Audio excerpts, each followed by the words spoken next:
The vault didn't scream when Vex Thalen cracked it open.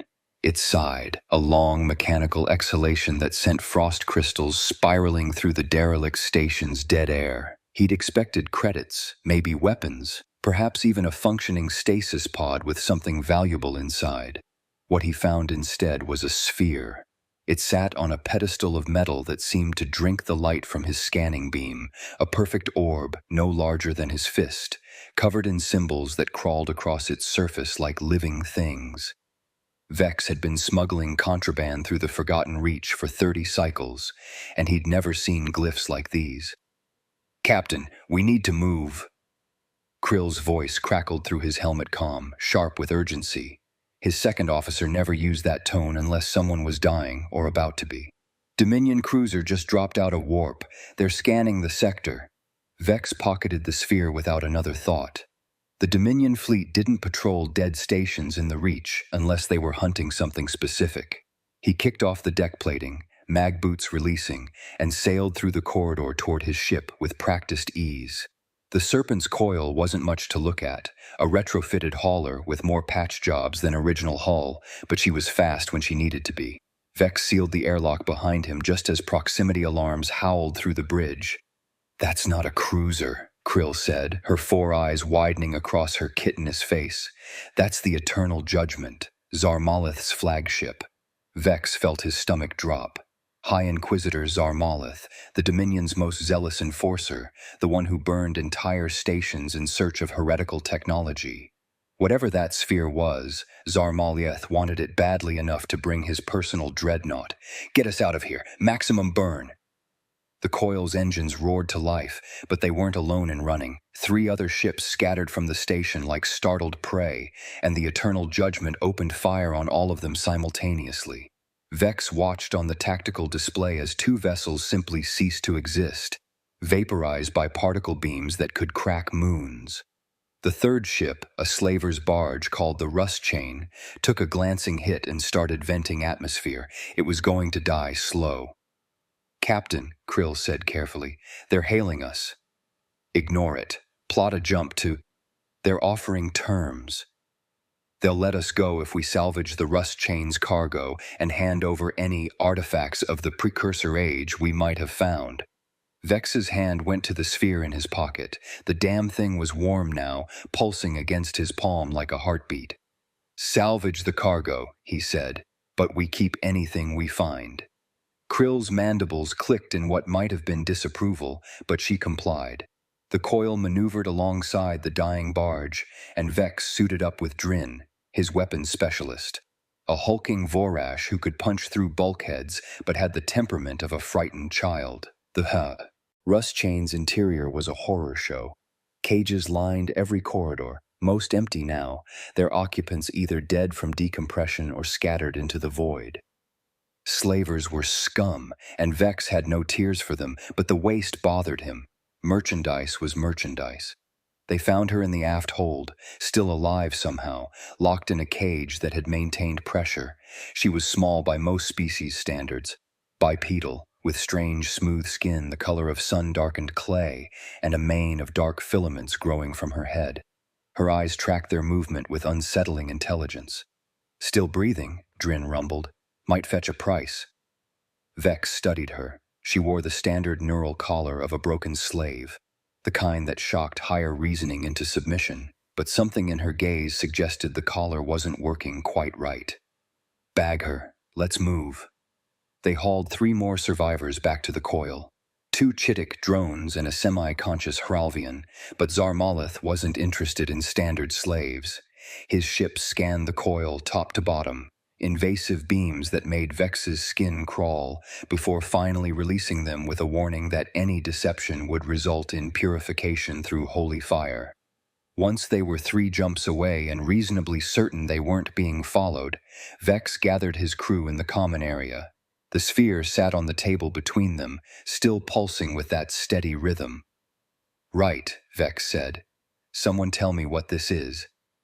Krill extended a sensor wand, taking readings. "The symbols match fragments I've seen in archaeological databases, very old fragments, pre-convergence, possibly even pre-scattering." First Walker era? Their pilot, a young Sessic named Thurn, leaned forward with barely contained excitement. Like actual First Walker technology? Don't be ridiculous, Krill said, but her voice lacked conviction. First Walkers are mythology, ancient species that supposedly seeded the galaxy before vanishing into the sphere flared brilliant white.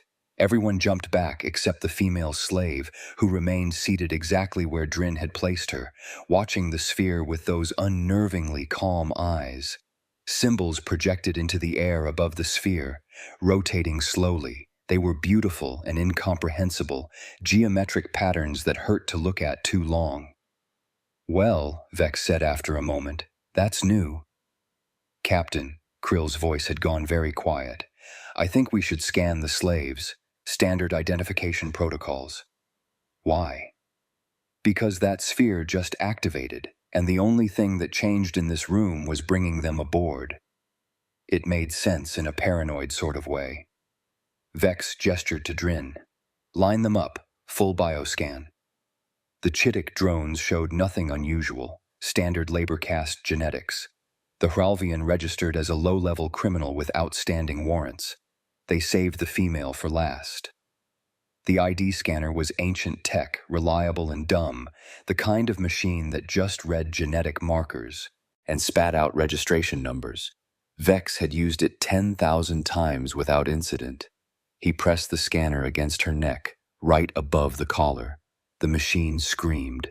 Not a malfunction alarm, a sound, an actual vocalization that the scanner should not have been capable of producing. The display lit up with text in those same impossible symbols from the sphere, and then, in standard galactic script, critical designation detected.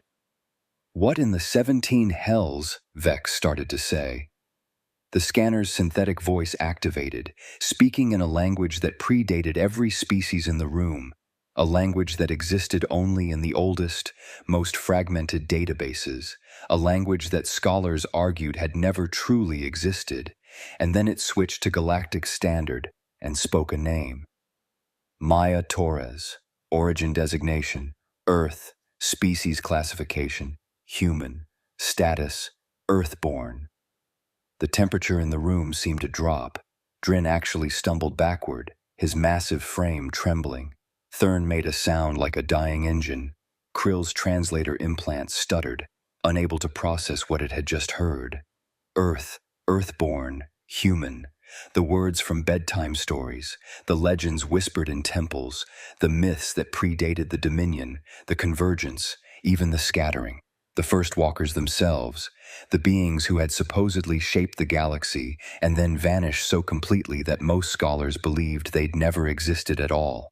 Vex looked at the woman, at Maya Torres, and she looked back with eyes that held the weight of eons. She smiled. It wasn't a kind expression. Well, she said in perfect, unaccented galactic standard, her voice rough from disuse but steady. Took you long enough to figure it out. The neural collar around her neck sparked once, twice, and then shattered. Pieces of it fell to the deck with soft pings that sounded deafening in the absolute silence that followed. My name, she continued, standing slowly, is Maya Torres, and I need to borrow your ship. Part 2. Vex's weapon was in his hand before conscious thought caught up. Not pointed at her, not yet, but ready. Drin had actually drawn his plasma rifle, though his hands shook so badly the barrel wobbled like a drunk Sessic's tail. Nobody's borrowing anything, Vex said carefully, the way you'd address a volatile explosive. Sit down. Maya Torres didn't sit. She stretched instead, joints popping in a way that sounded almost musical, then rolled her shoulders like someone shaking off a long sleep. The remnants of the neural collar clattered to her feet. Those things itch, she said conversationally. Designed for species with distributed neural networks. Doesn't work quite right on centralized human neurology. Mostly just gave me a headache for the past. What's the standard cycle count now? I've lost track. You're human, Krill whispered, mandibles clicking rapidly, a sign of severe distress. Actually human. Earth is real. The Earthborn are real. Half marks for observation. Maya's gaze swept the room, cataloging exits, weapons, potential threats with mechanical efficiency. Earth is real. I'm definitely human. Whether that makes me some sort of cosmic deity depends entirely on which propaganda you grew up with. Thurn made a strangled sound. The Temple of the First Flame teaches that humans were beings of pure energy who, we're not, Maya cut him off. We're carbon-based, oxygen-breathing, water-dependent biological organisms who evolved on a single planet and got really good at pattern recognition and tool use. Sorry to disappoint. Then why, Vex started. Why did we vanish? Maya's smile turned sharp. Why do your historians have gaps in the record spanning millennia? Why are there ruins scattered across 300 systems that predate every current civilization, all built with technology nobody can replicate? She paused. Because we decided the galaxy needed to grow up without us standing over its shoulder. The sphere on the table pulsed brighter. Maya glanced at it, something flickering across her face, recognition mixed with concern. Where did you find that? Dead station in the Reach, Vex said. Why? What is it? A beacon, specifically a contingency beacon designed to activate if it detected human DNA within range after a certain time threshold. She looked at him with something approaching pity. Congratulations. You just announced to every active monitoring system within 50 light-years that you found me. Active, Krill's translator sputtered. You mean there are more human systems still operational after the proximity alarm shrieked? Vex's display lit up with contacts, lots of contacts. The Eternal Judgment had found them, and it hadn't come alone. 6 Dominion cruisers dropped out of warp in a perfect encirclement pattern, and something else materialized at the formation's center, a ship that made Vex's blood run cold. It was massive, easily twice the size of Zarmaleth's flagship, but ancient beyond measure. Its hull was pitted with micrometeorite impacts that must have accumulated over centuries, and it drifted with the slow, patient movement of something that had all the time in the universe. Oh, Maya said softly. Oh, that's not good. What is that? Vex demanded. A pale witness. Automated sentinel left behind to protect certain interests. She was moving now, heading toward the bridge with quick, purposeful strides. Your ship has hybrid systems, right? I saw precursor-era coupling interfaces in your engineering section. How could you possibly? Because humans built most of the precursor technology your civilization has been scavenging for the past 1,000 years. She dropped into the navigation station without asking permission, hands flying across controls. And we designed it to recognize us, which means I can make your ship do things it absolutely shouldn't be able to do. Krill, I need you to reroute power from life support to the palace shield generators. I don't take orders from... The pale witness is scanning us right now, Maya said, her voice cutting through the protest like a laser through flesh. In approximately 30 seconds, it's going to determine whether we're a threat to humanity's strategic interests. If the answer is yes, it will sterilize this entire sector, every ship, every station, every living thing within a 5 light-year radius. Your choice. Krill's 4 eyes met Vex's. He nodded once. Do it. The coil's systems began reconfiguring, and Maya's fingers danced across the console in patterns that seemed almost like she was playing music. Code appeared on screens, not standard galactic script, but something older, something that made the display matrices strain to render properly. Captain Vex Thalen, a voice boomed through every speaker on the ship simultaneously, resonant and utterly devoid of emotion. You are in possession of human genetic material. Explain how this came to be. The pale witness, speaking. Vex had heard stories of ancient machines that could think, but experiencing it was something else entirely. The voice didn't sound artificial. It sounded patient, ancient, and absolutely certain of its ability to end them. She was a slave, Vex said, keeping his voice steady. Purchased from a disabled vessel. We had no knowledge of her origin until... Irrelevant. Maya Torres, genetic designation Human 77 Alpha, deep reconnaissance operative, last recorded location Outer Perseus Arm. The pale witness paused. You have been absent from check-in protocols for 6.3 standard years. Explain. Maya's hands never stopped moving across the controls, but her voice remained calm. My insertion vessel was compromised by hostile forces. Crew eliminated. I was captured and processed into slave markets before I could extract. Neural suppression collars prevented memory access and communication with Earth protocols. Scanning for verification. A beam of light erupted from the pale witness, so bright that Vex's eyes watered even through the viewport's auto-dimming. It washed over the coil from bow to stern, and Vex felt it, actually felt it, a presence probing through bulkheads and systems like invisible fingers. Confirmed. Neural suppression scars detected. Slave brand patterns consistent with long-term captivity. However, you have been exposed to unauthorized alien species knowledge. Contamination risk must be assessed. Contamination risk? Drin rumbled, confusion overriding his fear. What does that mean? Maya finally looked up from her console, and for the first time Vex saw genuine concern on her face. It means the pale witness needs to determine if the aliens who captured me learned anything about humanity that could compromise Earth's security. And if it decides they did... Initiating tribunal protocols, the pale witness announced. Maya Torres, you will answer 3 questions. Each question requires knowledge that only an uncompromised human consciousness would retain. Failure to answer correctly will result in immediate termination of all biological entities within scanning range and initiation of sector sterilization protocols. You're going to kill us to test if she's really human? Vex couldn't keep the outrage from his voice.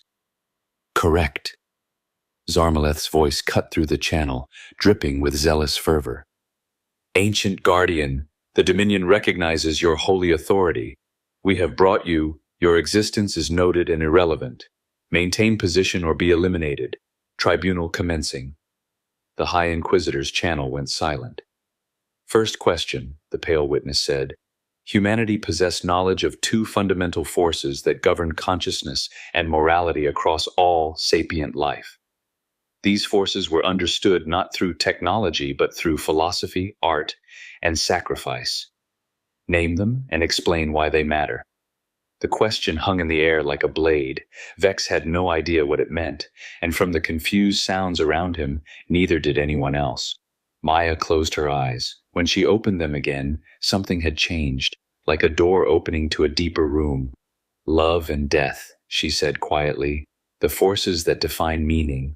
Love, the choice to value something beyond yourself, to build connections that make you vulnerable because the alternative is isolation and entropy. Death, the limit that makes every moment finite and therefore precious. They matter because any intelligence that doesn't understand them will either stagnate in perfect safety or consume everything in infinite hunger. They're the guardrails that keep consciousness from becoming monstrous. Silence. Then, answer accepted. Memories unlocking. Neural block sequence 1 disengaging. Maya gasped, hands flying to her temples. Vex started toward her but stopped when her eyes snapped open, clearer now, more focused. I remember, she whispered, the mission, the briefing, my crew, her voice caught. Commander Elias Wren, pilot Jackson Okereke, engineer Amara Voss. They died defending me when the slavers boarded. Second question. Humanity created art across 12,000 distinct mediums. One form was considered the most universal, transcending language and species barriers. It required no tools, no materials, only the human body and empty space. What was it, and why did it persist? Maya stood, swaying slightly. Dance. Movement as expression. It persisted because it was the oldest language. Older than words, older than symbols.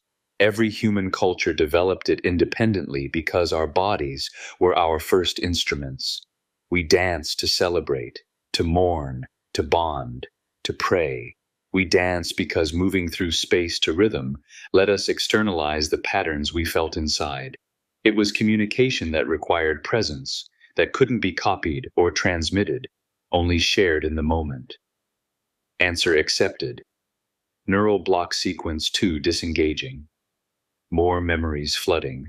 Back.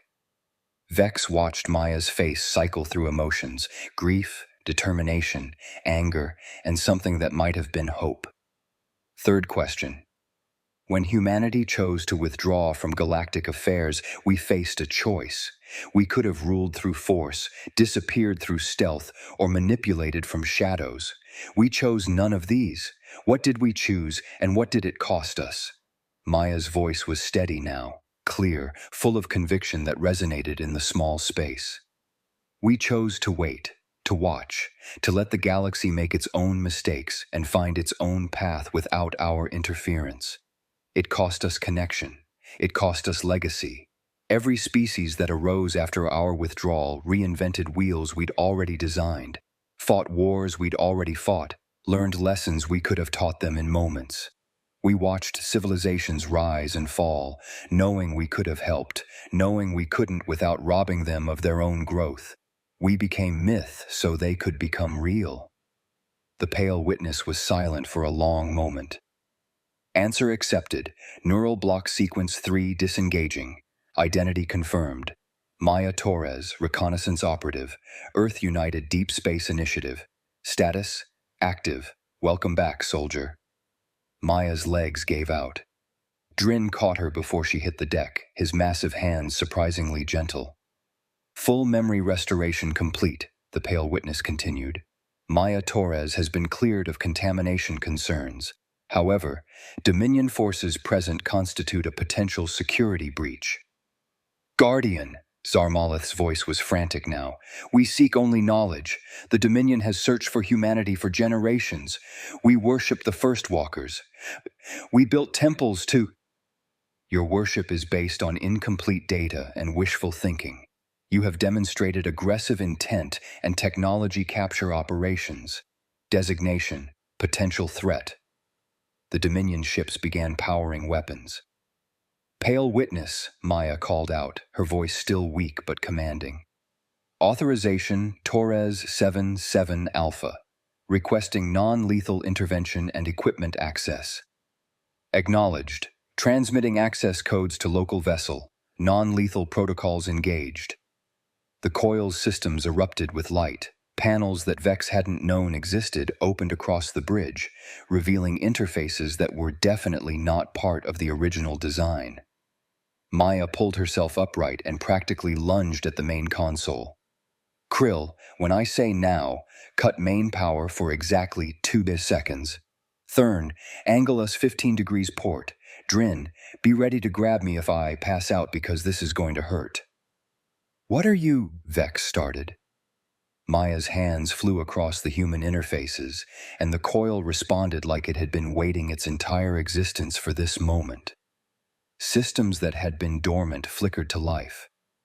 The ship's aging reactor began humming at frequencies it shouldn't have been capable of producing. Now, Krill killed the power.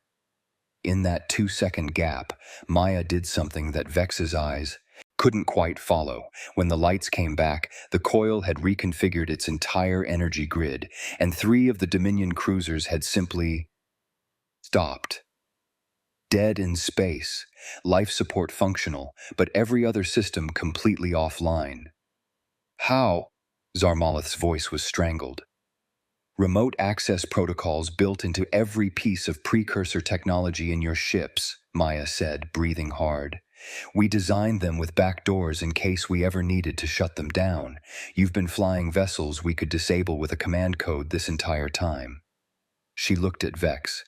Your ship is about 40% human origin systems. With the right access, I can make it punch way above its weight class. The 3 remaining Dominion cruisers opened fire. Maya's hands moved like lightning. The coil danced through the barrage with precision that Vex's pilot couldn't have managed. Every dodge calculated to waste the minimum energy while avoiding the maximum damage. Return fire lanced out, not plasma or particle beams, but something that made space itself ripple, targeting not hulls but specific systems. Engines, weapons, shield generators, each shot perfectly placed, perfectly timed. Within 90 seconds, the entire Dominion task force was drifting helplessly while the Eternal Judgment sat at the center, untouched but paralyzed. "This is impossible," Zarmaleth whispered. "You're alone, one human. How can one being—" "I'm not doing anything special," Maya said, finally slumping back in her chair. "I'm just using tools designed for human neurology and reaction speeds, and I'm applying 4,000 years of accumulated combat doctrine that your species hasn't had time to develop yet." She looked tired now, older somehow. "This is why we left, because this she gestured at the disabled fleet, isn't fair, and unfair fights don't teach anything except fear." "Tribunal complete," the pale witness announced. "Maya Torres, you have been presented with a choice. Return to Earth for reassignment, or continue mission parameters with full equipment access. State your decision." Maya was quiet for a long moment, then she turned to Vex. "You smuggle things, right? Move cargo quietly, ask few questions." "That's one way to describe it," Vex said carefully. "How would you feel about smuggling information? Not to governments or corporations, but to people who need it, educational materials, medical knowledge, agricultural data, things that help civilizations grow without making them dependent." "You want to use my ship to help people?" Vex couldn't quite keep the disbelief from his voice. "I want to do what I was sent out here to do: observe, assist when appropriate, report back to Earth when the galaxy is ready for humanity to stop being a myth." She smiled, and this time it reached her eyes. "But I'll need a crew who can handle weird situations and doesn't mind bending a few rules. Interested?" Vex looked at Krill, who clicked her mandibles thoughtfully. At Drin, who had somehow stopped shaking and now looked almost eager. At Thurn, whose young face showed barely suppressed excitement. "Pay?" Vex asked. "Access to human technology caches scattered across the Reach. Coordinates to salvage sites that will make you rich enough to buy a planet. Medical benefits. I can teach you healing techniques your species won't discover for another century. Dental?" Maya actually laughed. "Sure, dental." Vex extended his hand in the human gesture he'd seen in old vids. "You've got yourself a crew." Maya shook it, grip firm and warm. "Pale witness," she said, still holding Vex's hand. "Requesting extended deployment. Will maintain standard check-in protocols. Mission status, ongoing." Acknowledged. Maya Torres confirmed active. Continuing observation protocols. Equipment cache coordinates transmitted. Welcome back, soldier. Make us proud. The massive sentinel began to turn, and space bent around it in ways that hurt to watch. Then it was gone, vanished into whatever pocket dimension humanity used to hide its guardians. Zarmaleth's voice came through, small now, defeated. "What do we tell the Dominion? What do we tell the faithful?" Maya considered. "Tell them the truth, that humanity exists, that we're watching, and that we'll return when you're ready. Not before, she paused. "And High Inquisitor, the next time you encounter something you don't understand, maybe try asking questions before shooting. It's a very human approach to learning." The channel closed. Vex looked at his new crew member, at the legend made flesh, at the myth that walked and breathed and apparently had a sense of humor. "So," he said, "where to first?" Maya pulled up a star chart, her fingers tracing routes through space. "There's a colony in the Vresh system developing antibiotic resistance in their main food crop. I know a genetic sequencing trick that could help. After that, I've heard rumors of a pre-scattering library on a moon in the Kellis Reach. Might be worth investigating." "And you'll teach us human things?" "Some, the safe stuff." The things you're ready for. She looked at him seriously. But understand this, I'm not your savior. I'm not your goddess. I'm just a soldier doing a job, trying to make sure that when humanity finally comes home, we find a galaxy worth living in. That's all? Krill asked. That's everything. The coil's engines came to life, humming with new power, new purpose. In the distance, the Dominion fleet began emergency repairs, already composing reports that would shake their civilization to its core. And somewhere, across impossible distances, through quantum channels that bent causality itself, a message arrived at a planet hidden behind physics that shouldn't exist. In a command center deep beneath mountains that had no name, a screen flickered to life. Text appeared in ancient human script, simple and direct. Torres M. Reconnaissance. Operative status. Active location. Confirm mission. Continuing assessment. Galaxy not yet ready. Maintaining observation. Message ends. A figure in the shadows read the message and smiled.